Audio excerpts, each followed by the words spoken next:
Olá, bem-vindo ao canal Brasil Post. Hoje falaremos de como a Europa enxerga Jair Messias Bolsonaro. Quando pesquisa-se sobre o presidente Jair Bolsonaro, achamos certas fake news nas grandes mídias e jornais europeus. Uma matéria do RTBF, jornal belga, intitulado Lula apresentou seu programa de governo, e este está voltado para as questões sociais e do meio ambiente. Diz que o ex-presidiário é o favorito e está com 48%, e que o presidente Bolsonaro está com 27% segundo uma pesquisa. Eles não revelaram o nome de tal instituto que realizou a pesquisa, mas conforme os números, esta pesquisa é o do Datafolha, um instituto que dizia que Bolsonaro seria derrotado em todos os cenários das eleições de 2018. O artigo continua dizendo isto: segundo esse documento, a primeira missão de um possível governo Lula será melhorar as condições de vida da grande maioria da população brasileira, que sofre com a crise, com a fome, com o declínio do poder de compra, com medidas de emergência, mas também reformas estruturais. O jornal belga coloca o ex-presidiário como a melhor opção da política brasileira. Diz que ele fará medidas de emergências para solucionar a inflação, mas esquece de dizer quais medidas serão adotadas para tal problema. Em um outro artigo do mesmo jornal belga, RTBF, nos fala sobre o indulto presidencial concedido pelo presidente Bolsonaro para o deputado Daniel Silveira, preso político por dizer sua opinião. O artigo é intitulado Bolsonaro perdoa um deputado condenado pelo STF, um feito raríssimo.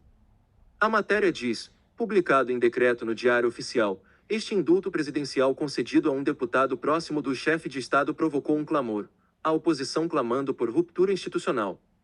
Conforme a oposição e a mídia, o presidente, que exerce os seus direitos constitucionais exclusivo do presidente, está promovendo uma ruptura institucional. A matéria continua dizendo que, na noite de quinta-feira, em sua live semanal no Facebook, o presidente de extrema-direita explicou que havia concedido seu perdão, em nome da liberdade de expressão, pilar essencial de nossa sociedade. Um fato estranho é que os jornais europeus colocam o presidente Bolsonaro de o presidente de extrema-direita. O Lula nunca é chamado como ex-presidiário ou como de extrema-esquerda. Para a Europa, o Lula é um democrata de primeira linha, é compreensivo, pois a doutrinação esquerdista está bem enraizada aqui na Europa. No último parágrafo diz, comentaristas políticos brasileiros apontaram que o perdão presidencial, concedido por Jair Bolsonaro em caráter individual para um recém-condenado, é extremamente raro desde a entrada em vigor da Constituição de 1988. O indulto já foi dado pelo governo petista para ex-presidentes do PT como José Genuíno e José Dirceu, ambos condenados no escândalo do Mensalão.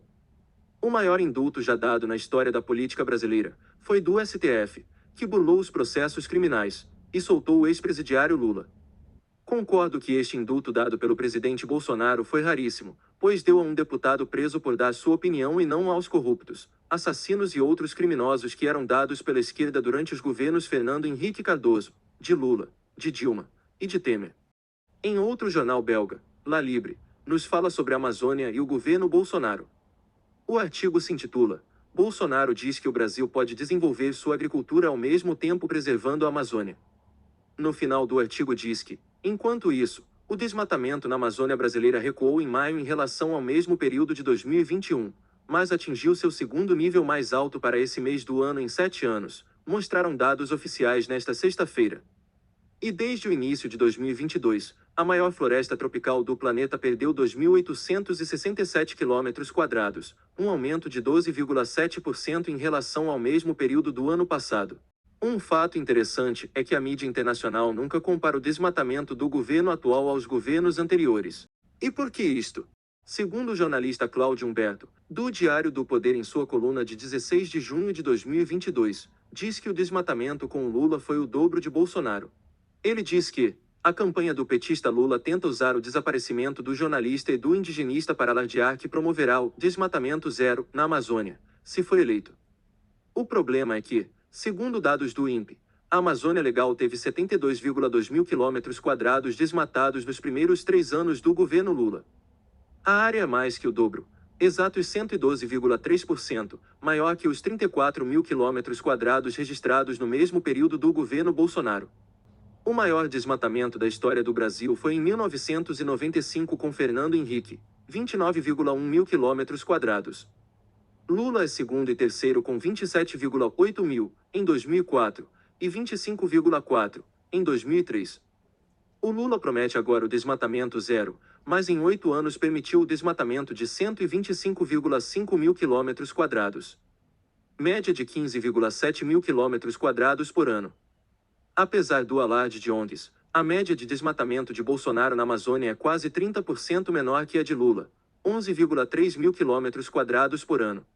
Vemos que a mídia internacional, e mais precisamente a mídia europeia, é uma das maiores propagadoras de fake news no mundo.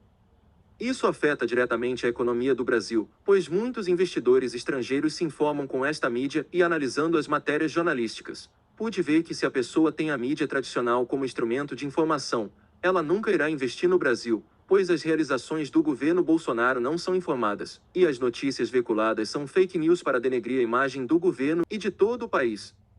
Obrigado por assistir e não se esqueça de compartilhar e de se inscrever no canal. Que Deus vos abençoe.